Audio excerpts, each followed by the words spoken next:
Well, here's probably the most famous man on Cairns racecourse today, Robbie Dolan. What are you doing in Cairns? You're not riding. Not as famous as you. Oh, mate, give it up. They're here. They want you to sing. Now, listen, I want to go through things here. Let's talk about the Melbourne Cup in a minute. But more importantly, you've been back semi-home. You rode a winner, the Chargey Cup. Yeah, a great opportunity to get to go over there and ride at Ascot.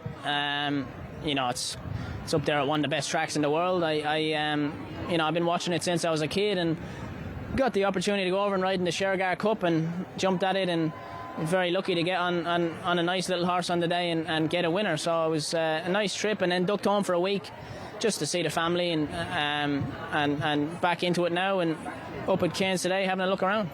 Of course, you're a representative for the Great Northern Brewing Co.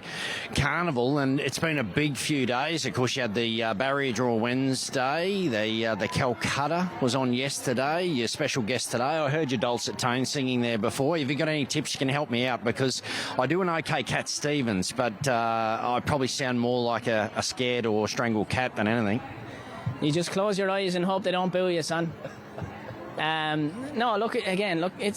like supporting these sort of local clubs. Cairns do a great job. You know, they've got all the tents and got big crowds here and loads of different functions going on at the same time, and then everybody sort of mingles together at the mountain yard to have a bet and stuff like that. So I think these country racing cups are so important, and they're sort of sometimes get forgotten about. So I like to come down and I wouldn't say I'm famous or anything, but I'd like to sort of promote it as much as I can, you know.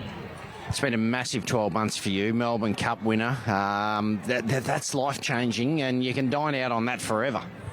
For sure. Look, it's one of them races. It's just magic, isn't it? It's the greatest race in Australia, really, and look, it's such an honour to win it and be associated with it, and I'm going to be an ambassador now for the Melbourne Cup Tour coming up and stuff like that. So it's amazing, you know.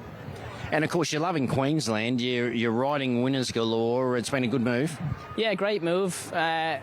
Would never have won the Melbourne Cup if I didn't move there, so it'll always be something close to my heart.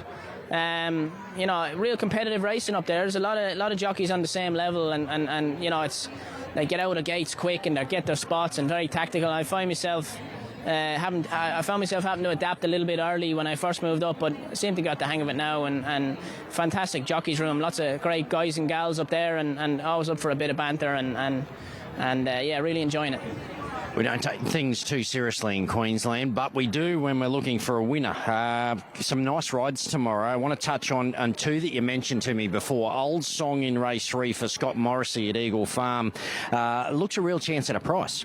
Yeah, for sure. Probably about 20 to 1 or so. Like, I'm not riding anything, odds on or anything tomorrow. They're all sort of big enough prices with chances. Not sure what the track's going to be like, albeit it's been wet all week. They say it might dry out a little bit.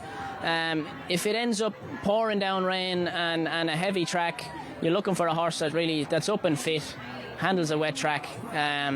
Old Song ticks a lot of them boxes, so and sort of been riding her this prep and been going good and hitting the line well, so should run a cheeky race. And one well-named half listing for Louis Peoples in race 7 could be missing an ear, is that right? Might be Mike Tyson. Somebody said that to me the other day. You know why it's called half listing? It's because it's missing half an ear or something, so I'll have to confirm that tomorrow when I'm looking over his neck, but been going really good, this horse. Been around the money pretty much every start in his whole career. Still lightly raced. It's in 2 races. Not sure which race it's going for. One of the races it's in is 52 kilos and looks a nice race. So it should be a cheeky chance in whatever race it goes for. May the luck of the Irish continue. Absolutely.